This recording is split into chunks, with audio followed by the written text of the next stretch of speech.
Hi good morning. ഇന്നത്തെ morning vibe നമ്മൾ ഒരു യാത്രയിൽ തമിഴ്നാട്ടിൽ ബെക്കി എന്ന് പറയുന്ന സ്ഥലത്താണ്. അവിടെ പോകുന്ന സമയത്താണ് ഒരു നല്ല കാഴ്ച കണ്ടത്. കാരണം വേറൊന്നുമല്ല, നമ്മുടെ യെസ്റ്റർഡേ ടുഡേ ടുമാറോൻ്റെ പ്ലാന്റ് നമ്മൾ കണ്ടിട്ടുണ്ട്, അതിൻ്റെ ഫ്ലവറും നമ്മൾ കണ്ടിട്ടുണ്ട്. പക്ഷേ ആ പ്ലാന്റുമായിട്ട് യാതൊരു ബന്ധമില്ല. ഇത് ശരിക്കും എന്താ പറയുക, ഒരു 4 അടി വണ്ണമുണ്ട്. 4 അടി വണ്ണം എന്ന് പറയുമ്പോൾ അത്രയും വണ്ണത്തിൽ ഇങ്ങനത്തെ ഒരു ഫ്ലവർ കാണുക എന്ന് പറഞ്ഞാൽ അത്ഭുതമാണ്. ഇത് ശരിക്കും എനിക്കിപ്പോൾ കണ്ടപ്പോൾ തോന്നിയത് നമ്മുടെ ചുണ്ടങ്ങയുടെ അല്ലെങ്കിൽ വഴുതനയുടെ ഒക്കെ ലീഫ് പോലെയാണ്.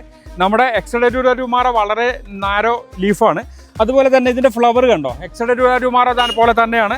ഇതിൻ്റെ ഫസ്റ്റ് ഡേ ഫ്ലവർ ഈ ഒരു കളറ്, നല്ല ഡാർക്ക് വയലറ്റ്. സെക്കൻഡ് ഡേയിൽ നമുക്കൊരു ലൈറ്റ് വയലറ്റ്, പിന്നീട് അങ്ങോട്ട് വൈറ്റ്. ഇതുപോലെ തന്നെയാണ് നമ്മുടെ യെസ്റ്റർഡേ ടുഡേ ടുമാറോ. അപ്പോൾ നമ്മളിത് സെർച്ച് ചെയ്തപ്പോൾ കണ്ട ജെയിൻറ്റ് സ്റ്റാർ പൊട്ടറ്റോ ട്രീ എന്നാണ്. എന്തായാലും ഇതിൻ്റെ കോമൺ ആയിട്ടുള്ള നെയിം നമുക്കറിയില്ല. ഇത് ആരുടെയെങ്കിലും എടുത്ത് ഈ ചെടിയോ അല്ലെങ്കിൽ ഈ പ്ലാന്റോ ഈ മരം ഉണ്ടെങ്കിൽ തീർച്ചയായിട്ടും ഒന്ന് കമൻറ്റ് ചെയ്യുക. അപ്പോൾ ഇങ്ങനൊരു മരം ഉണ്ടെന്നും യെസ്റ്റർഡേ ടുഡേ ടുമാറോ പോലെ തന്നെ സാധാരണ ചെറിയ ബുഷി കുറ്റിച്ചെടിയായി നിൽക്കുന്ന ആ പ്ലാന്റിൽ നിന്നും വളരെ വലിയ ഒരു പ്ലാന്റായിട്ട് തന്നെ ഉണ്ടെന്നും നമുക്ക് അറിയാൻ സാധിക്കും. കോമൺ നെയിമൊക്കെ കിട്ടുകയാണെങ്കിൽ നമുക്ക് അത് ആർക്കെങ്കിലും ഒക്കെ നഴ്സറിയിൽ നിന്ന് വാങ്ങാൻ പറ്റും. ഒരല്പം സ്ഥലമൊക്കെ ഉള്ളവർക്ക് വെച്ച് പിടിപ്പിക്കാൻ പറ്റിയ നല്ല മനോഹരമായൊരു പ്ലാന്റ്, നല്ല ഫ്ലവറാണ്. ഇനി തടീൻ്റെ ഗുണമോ അല്ലെങ്കിൽ ഇതിനൊരു ചെറിയ കായൊക്കെ കാണുന്നുണ്ട്, പക്ഷെ അതിനെന്ത് ഗുണമുണ്ടോ വിഷമാണോ ഒന്നും നമുക്കറിയില്ല. അപ്പോൾ എല്ലാവർക്കും നല്ലൊരു ദിവസം ആശംസിക്കുന്നു. Bye from green heaven.